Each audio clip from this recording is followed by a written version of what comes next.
أعوذ بالله من الشيطان الرجيم.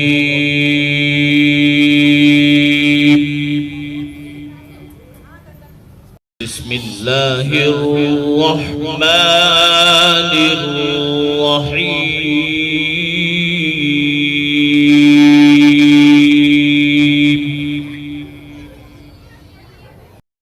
تو اللہ پاک کی جو ذات ہے اس کو دیکھ کے نہیں پہچانیں گے، اس کو پہچاننے کا ذریعہ اس کی نشانیاں ہیں. یہ سارا جہان ہے، یہ ساری دنیا ہے، یہ ساری کائنات ہے. کائنات کا ذرہ ذرہ ہے، کائنات کا چپا چپا ہے، کائنات کا رواں رواں ہے، کائنات کا ٹکڑا ٹکڑا ہے، مٹی کا ہر ذرہ ہے، ریت کا ہر ذرہ ہے، پہاڑ کا ہر پتھر ہے، سمندروں کا ہر قطرہ ہے، ساری کائنات ہے، ساری دنیا ہے. آپ دیکھیں دنیا میں کتنے انسان ہیں؟ 750 ارب انسان ہیں. اس وقت 750 ارب انسان ہیں. سندھ میں، ہند میں، پنجاب میں، بلوچستان میں، سرحد میں، انڈیا میں اور بنگلہ دیش میں اور برما میں اور نیپال میں اور سری لنکا میں، آگے چلے جاؤ افریقہ کے ممالک میں، آگے جاؤ یورپ کے ممالک میں، آسٹریلیا کے ممالک میں، ٹھنڈے علاقوں میں، گرم علاقوں میں اور ریگستانی علاقوں میں اور گرم علاقوں میں، شہروں میں، دیہاتوں میں، ساری دنیا میں 750 ارب انسان ہیں. لیکن کسی انسان کی شکل کسی انسان سے ملتی نہیں ہے. بتاؤ یہ بنانے والے کا کمال ہے کہ نہیں ہے؟ اللہ اکبر.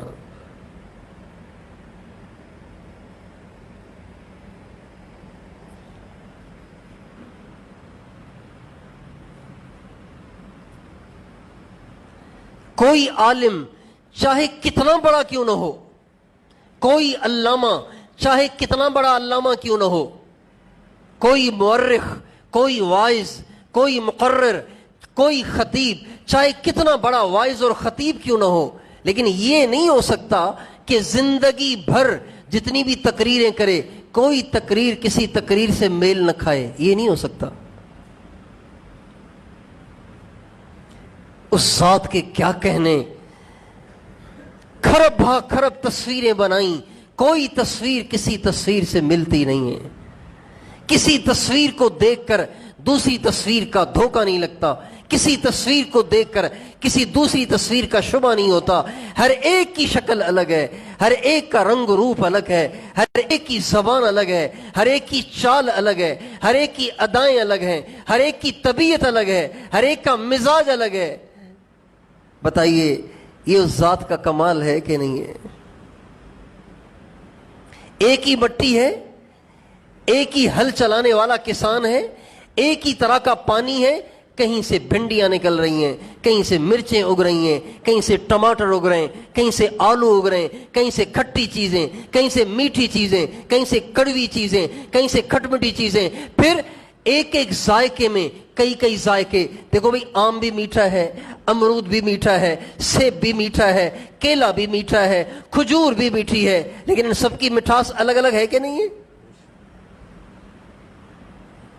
فتبارک اللہ احسن الخالقین. کتنی بڑی ذات ہے اللہ کی کہ جس نے کتنی قسموں کی مٹھاس بنائی ہے، کتنی قسموں کے پھل بنائے ہیں. اور جو پھل بن رہے ہیں یہ بن کس سے رہے ہیں؟ زمین سے بن رہے ہیں، مٹی سے بن رہے ہیں. مٹی سے کوئی پھل بنا سکتا ہے؟ بھائی مٹی سے مٹکا بننا تو سمجھ میں آتا ہے، مٹی کا مٹکا بننا سمجھ میں آتا ہے.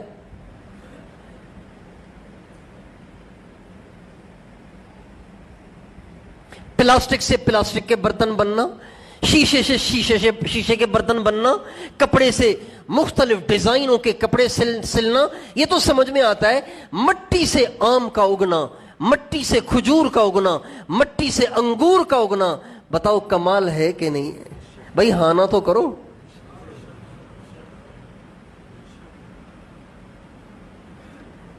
ڈالا کیا جاتا ہے اور نکلتا کیا ہے؟ کسان ڈالتا کیا ہے اور اس سے نکلتا کیا ہے؟ ایک دانہ ڈالتا ہے، اس ایک دانے کو 100 دانوں میں بدلنے والا بتاؤ کون ہے؟ ایک گھٹلی ڈالتا ہے، اس سے درخت بنتا ہے، تنا بنتا ہے، شاخیں بنتی ہیں اور اس میں پتے لگتے ہیں اور اس میں ہر سال اس میں آم لگتا ہے، ہر سال اس میں آم لگتا ہے، ہر سال اس میں آم لگتا ہے. لوگوں کی زندگیاں کھپ جاتی ہیں لیکن آم کا درخت آم دینا نہیں چھوڑتا. کیا اس کی پیکنگ ہے، اس کے اوپر کھال کی پیکنگ، اس کے اندر گودا، اس کے اندر رس، اس کے اندر گٹلی، یہ سب بتاؤ ذات کے کرشمے ہیں کہ نہیں ہیں؟ کتنی بڑی ذات ہے.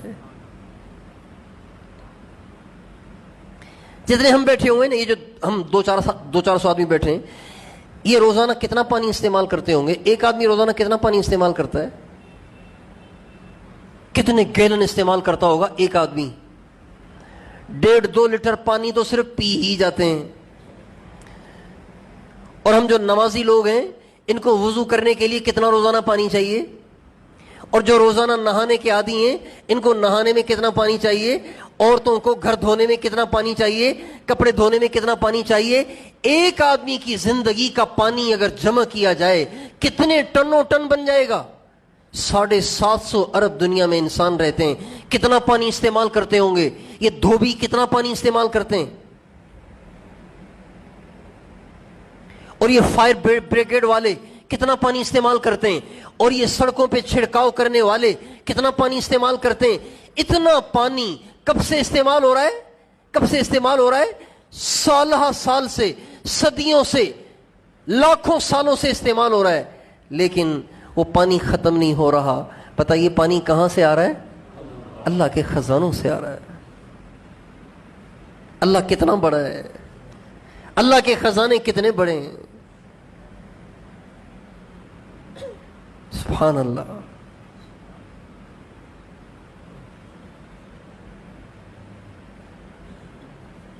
اللہ تعالیٰ فرماتے ہیں افرأیتم ما تحرثون اانتم تزرعونہ ام نحن الزارعون. اے دنیا بھر کے انسانوں، تم غور نہیں کرتے غلوں میں، یہ غلے مٹی سے تم بناتے ہو یا ہم بناتے ہیں؟ گندم مٹی سے آ رہی ہے، چاول مٹی سے آ رہے ہیں، باجرہ مٹی سے آ رہا ہے، گھاس مٹی سے آ رہی ہے. اسی گھاس کو کھا کے جانور کے اندر دودھ بن رہا ہے. یہ ساری چیزیں اللہ پاک کی عظمت کی دلیل ہیں کہ نہیں ہیں؟ لیکن ہم سوچتے نہیں ہیں.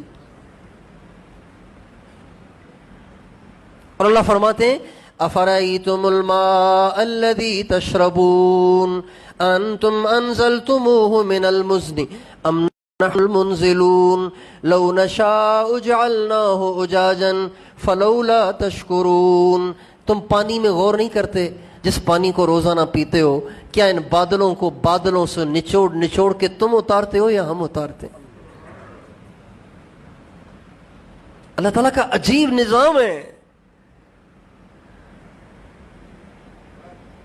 سمندر سے بخارات اٹھتے ہیں، سمندر سے بخارات اٹھتے ہیں، جمع ہوتے ہوتے ہوتے ہوتے ہوتے گھنے گھنے بادل بن جاتے ہیں. پھر ان کو اللہ پھیلاتا ہے، ہوا بھیجتا ہے، ہواؤں کے ذریعے سے ان کو پھیلاتا ہے.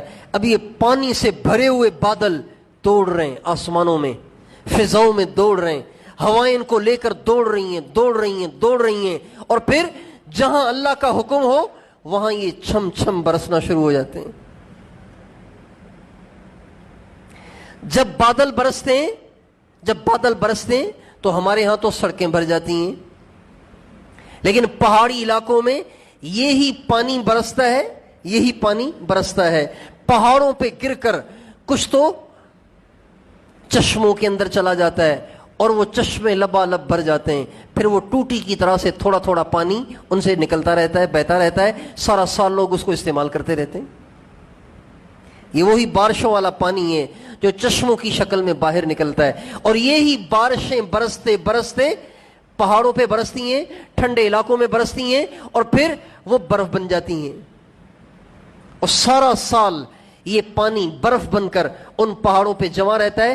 گلگت، اسکردو، سیاچین، ان چترال، ان علاقوں میں یہی پانی برس برس کے اسٹور بن کر برف بن جاتا ہے. جب شدید گرمیاں آتی ہیں تو یہی پانی پگھل پگھل کر وہاں سے چلتے چلتے چلتے چلتے گلگت سے نکل کر اسکردو سے نکل کر اور سوات سے گزر کر اور مانسیرا سے گزر کر اور دیر سے گزرتے گزرتے گزرتے گزرتے پنجاب کے 5 دریاؤں سے گزرتے گزرتے ہمارے دریائے سندھ سے گزرتا ہے اور سارے ملک کو سیراب کرتا ہوا جاتا ہے اور جا کے سمندر میں مل جاتا ہے.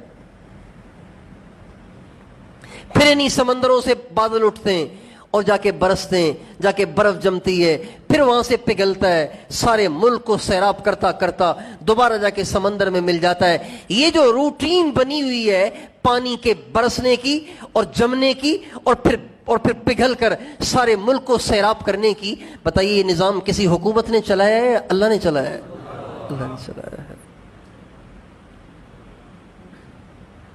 اگر اللہ بارشیں بند کر دے تو سمندر کا پانی سمندر میں رہ جائے, پہاڑ سارے برف سے ننگے ہو جائیں, جب پہاڑوں پہ برف نہ جمے تو وہاں سے پگھل کے بتائیے دریا میں پانی کہاں سے آئے گا؟ دریا میں پانی نہیں ہوگا تو بتائیے ہمیں پانی کہاں سے ملے گا؟